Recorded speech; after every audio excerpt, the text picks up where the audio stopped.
Hello, welcome to my video here. This is additional maths again. This is rationalising the denominator, which sounds like a very scary title. Okay, so you've come across irrational and rational numbers before. Irrational numbers are usually surds. Okay, it can be other things like pi, but typically surds. And when we say we're going to rationalise the denominator, what we're saying is we've got a denominator that's got a surd in it, so it's irrational. But it's very difficult to do much maths with that, okay? So we're going to try and rationalise it, eliminate the surd. And so the aim of this then is basically to get a denominator that doesn't have a surd in it. So it's rational, okay? Now it still might not be very nice, and your numerator might not be very nice, but at least your denominator will be rational and you can do some maths. So if I show you just a quick example of why we would bother, I've got two add-in fraction questions here.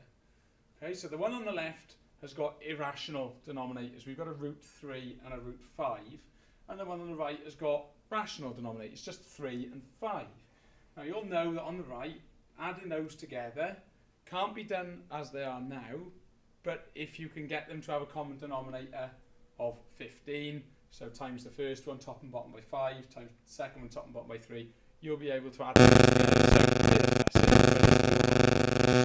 But the question on the left, you're not going to get a common denominator for root 3 and root 5, and even if you did, it would still be irrational and therefore not great to work with. Okay, so you're not going to be able to add together a fraction over root 3 and a fraction over root 5. So we rationalise the denominators and get it to look more like what we've got on the right. Turn my sound off. And it's easier than you'd think. So if you have a look at, I've got 3 examples here. These are very, very simple starter ones. Okay, got some more down there. So my first fraction here, I've got a 3 over a root 5. Now if you think about your rules of surds, if you've got a root 5 and you want to turn it into a rational number, the best thing to multiply root 5 by is another root 5. Because the laws of surds say that root 5 times root 5 comes out as 5. Cancels out, or think of it as the square root of 25, which is 5. That's not the only thing. There are other things you could times by, but that would be the easiest thing, is to just times by what you've already got in your denominator. But the rules of fractions and equivalent fractions say that whatever you times by on the bottom, you must times by on the top. So if I'm going to times by root 5 on the bottom, okay, like that, I also need to times by root 5 on the top. Now, I can't do a lot with 3 root 5, but if I have to have a surd somewhere, I would rather it's in my numerator than my denominator. So I'm stuck then with 3 root 5 on the top. It's over 5, and I have rationalised my denominator by just times in top and bottom by root 5. If you look at the next one, we sort of divide them off a bit. This time I've got 8 over root 2, and the easiest way to get rid of a root 2 is to times it by itself, so another root 2, and I have to times by root 2 on the top as well. So that gives me 8 root 2 on the top, and I can't do a lot about that, but it does give me a 2 on the bottom.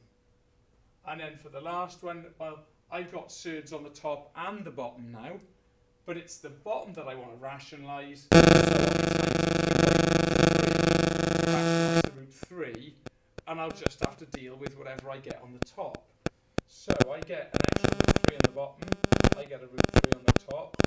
The laws of surds say that root 5 times root 3 is root 15, and that can't be simplified, and it is irrational still, but now I've just got a 3 on the bottom.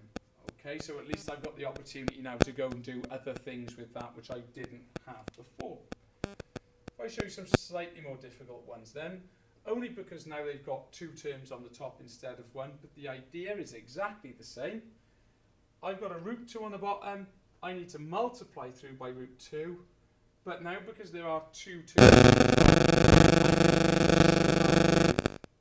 brackets and by doing some expanding up there. Okay, I'm still timesing the top and bottom by root 2. So the bottom comes out really nicely. That's just a 2. Move that another way. And then my top, well, I'm going to get 6 root 2. Not much I can do with that. And then this does come out nice. Root 2 times root 2, both positive, so plus 2 over root 2. Okay? And that actually could be simplified. So I could then go as far as to say that that's 3 root 2 plus 1, and now I don't even have a denominator anymore. I could have done something similar up here as well. I could have divided by 2. The surd would remain unchanged, but that 8 would be. I'll do it on this one, because even though 15 divides by 3, the 15 is under a square root sign. I can't really touch that unless I'm dividing by another surd. So I could do root 15 divided by root 3, but I can't do root 15 divided by normal 3. I'm going to have to times by root 7 top and bottom, so there's my root 7, so I know I'm picking up a 7 on the bottom. All I've got to do now is sort out the top, so root 7. So I'm going to get 5 root 7, and I'm going to get, so I've got positive and negative, so that's going to be a negative.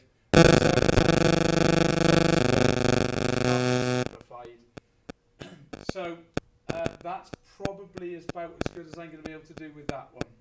Alright, it still doesn't look very nice, but I've rationalised my denominator, and that was my aim. The next ones are going to show you a bit more difficult.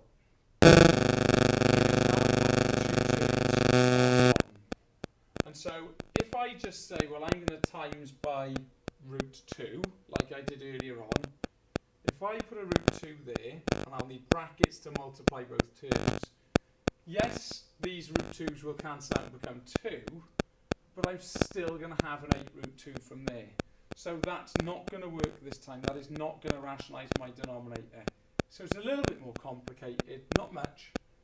The rule on these ones is to times by almost exactly the same thing as what's already there. So if I put this into brackets, almost the same thing, with one key difference, I need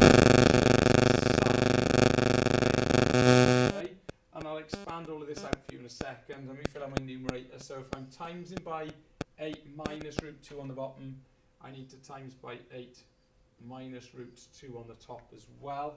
Okay, so the top is easy enough to expand. Let me move it over a second, give myself a little bit more space.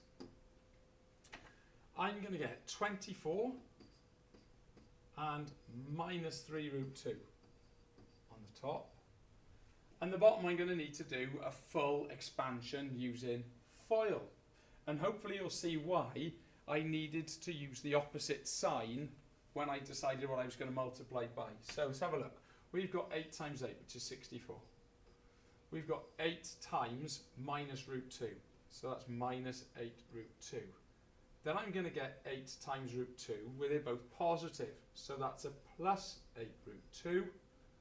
And then a root 2 times a minus root 2. So they're going to make 2, and it's a plus and a minus, so minus. And now what I've caused to happen, and I did this when I multiplied through by the same bracket, different sign, I caused this. I've just caused both of these terms to cancel each other out, and I'm just left with 64 minus 2, which is 62. Okay, that's only going to happen if you multiply through by the same denominator as what you've got, but with the sign switched from positive to negative, or as you'll see in the next one, from negative to positive, and it just causes your surds to cancel out. So we shrink that down a little bit. So let's group that together, get it out of the way. Okay, we can have a look at the next one. So I've got 5 minus root 3 as my denominator at the minute. So to rationalise it, I need to multiply through by 5 plus root 3, and I need to do that on the top as well. So 5 plus root 3, and we're going to get something similar happening on this one as well now then. Okay, our top is going to be 20 plus 4 root 3. Okay, having a third on the top, remember, that's okay, we can deal with that, we just don't want it in our denominator. And then if I do my expansion underneath, so this time I'm going to get 25, I'm going to get plus 5 root 3, I'm going to get minus 5 root 3, and I'm going to get minus 3. And again, these two will cancel out, and they always will. If you follow this rule, they always will. 25 take away 3 is 22. Okay? Now, I don't know if you want to pause the video and have a go at the two on the bottom before I do them, and then just see if you get the same as me. So, move this down. I'm going to multiply through by 8 plus root 3. So let's stretch my fraction, put this in brackets, 8 root 3, that's going to give me 16 plus 2 root 3 on the top.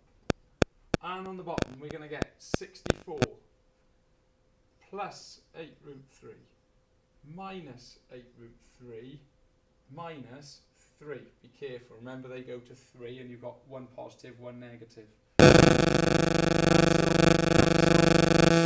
Take away 3 this time is 61. And then the last one, let's move that down here somewhere so we can do it properly. Let's move that down. So we've got 7 over 10 plus root 11. So I'm going to multiply through by 10 minus root 11. 10 minus root 11, giving me 70 plus, 70 minus 7 root 11 over, we've got 100 minus 10 root 11 plus 10 root 11 minus 11. Cancel out your thirds and you're left with 100 take away 11, which is 89. Okay, they can get more complicated at A level, but for additional maths, that's all you need to know. Okay, for very simple ones, you can just times through by the third that's on the bottom. If you've got two terms in your denominator, you need to multiply through by the same thing, but with the opposite sign to make your thirds cancel out. And there you go, that's rationalising the denominator.